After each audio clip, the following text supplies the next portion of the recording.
Good morning and welcome to Science Time on Tuesday. So this week we're studying natural and human resources. Today we're going to talk about problems and solutions, okay? How do we affect the natural environment around us? What do we do as humans that changes what is very natural in the environment, okay? So let's talk about a couple of key things. Our landfills, how does that affect? We're the ones causing the landfills. It's our trash. It's our holes in the earth we're digging. How does that affect the natural environment around it? How about our cars? How does that affect the natural environment?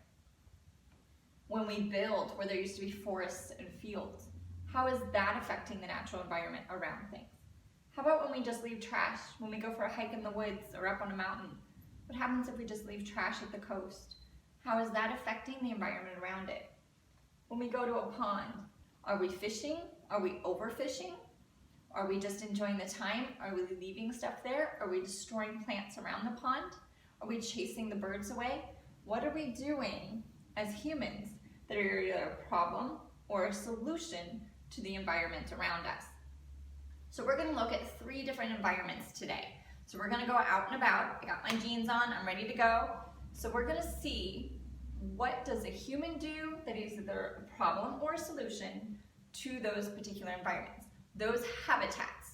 Remember, in each of these different places, there are different animals that live in these areas. It is their habitat. Whether it's big or small, it's still a habitat for those things that live in there. So how are we affecting their environment, okay? So let's get going. Maggie and I will meet you outside in just a minute. So here we go.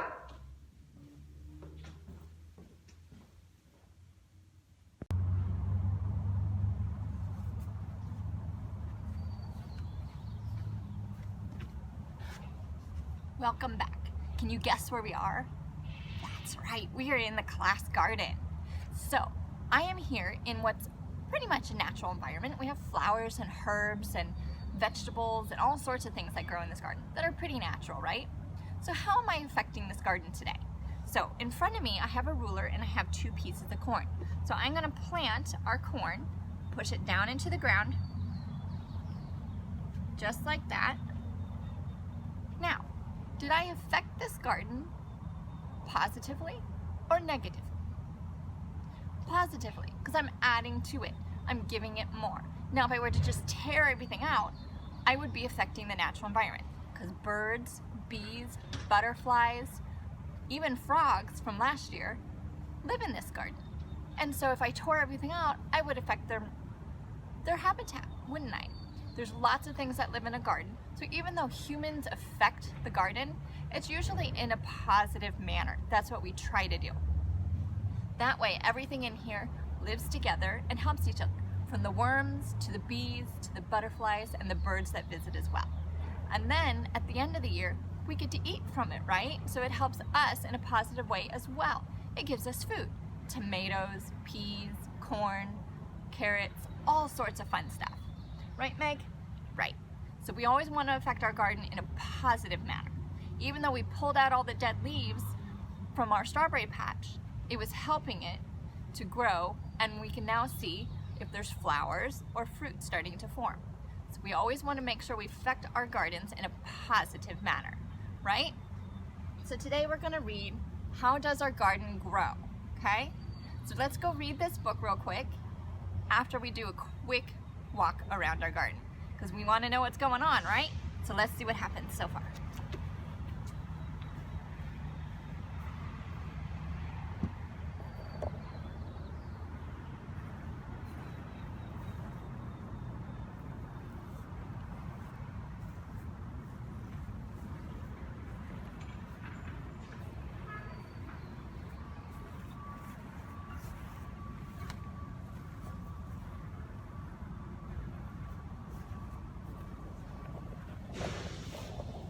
So that's our trip around our garden today. Let's go read our book. And then we will visit habitat number 2. How Does My Garden Grow? By David Turkin. How Does My Garden Grow? By David Turkin.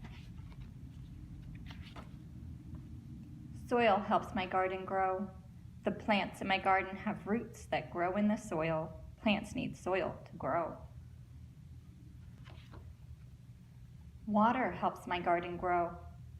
The plants in my garden take in water through their roots. Plants need water to grow. Sunlight helps my garden grow. The plants in my garden use sunlight to make their own food. Plants need sunlight to grow. Soil, water, and sunlight make my garden grow.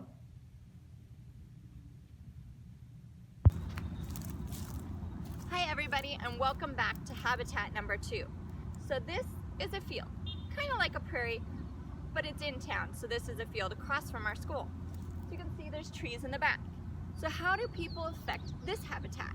So we all know that we have a wonderful hawk that sits up on a light, swoops down and collects his food, right? So that means this must be habitat to mice, maybe snakes, crickets, grasshoppers. We all know in the summer when all the wildflowers are in bloom, it's definitely home to bees and butterflies. So there's a lot of things here. What happens when somebody goes to build or turn this into a parking lot? Is that a negative effect on this habitat, on nature, or is it a positive one? What used to be here before all the buildings came? Was it a farm? Was it a forest? Was it all prairie? What was here before we decided to all build? So there's lots of things that could affect this habitat, this natural spot, over the next few years. So next, we're gonna go to two places in one. 2 different habitats in one this next time. So I look forward to seeing you in just a little bit as we bounce over to our next habitat. See you there in a minute.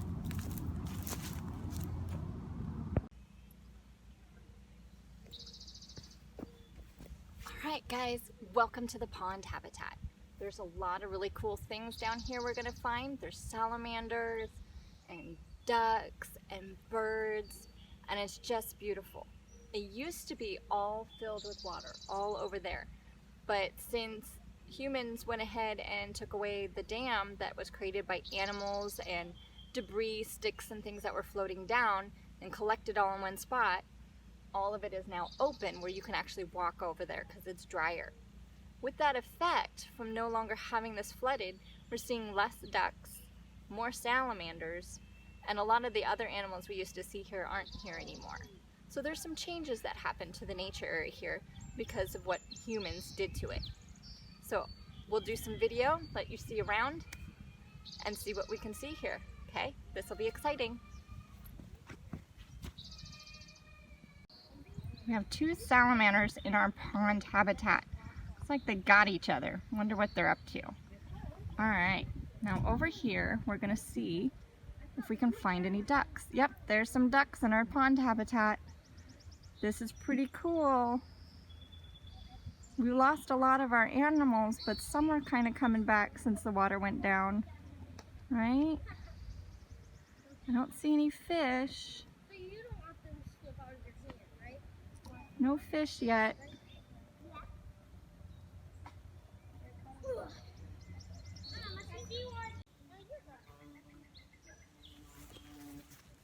Hello everybody, and welcome back to our habitat number 3.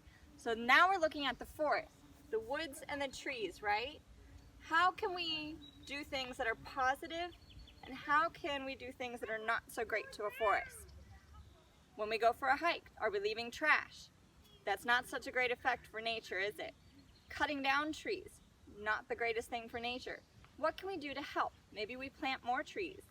Maybe we create beautiful trails that people stay on so they don't tromp through and cut down the underbrush, the things that are beautiful blooming on the ground floor. Lots of different things. Now the one really cool thing about this forest habitat is we have another habitat right next to it, a pond. So let's go check out the pond and see what humans did to change that pond this last year. All right, here we go.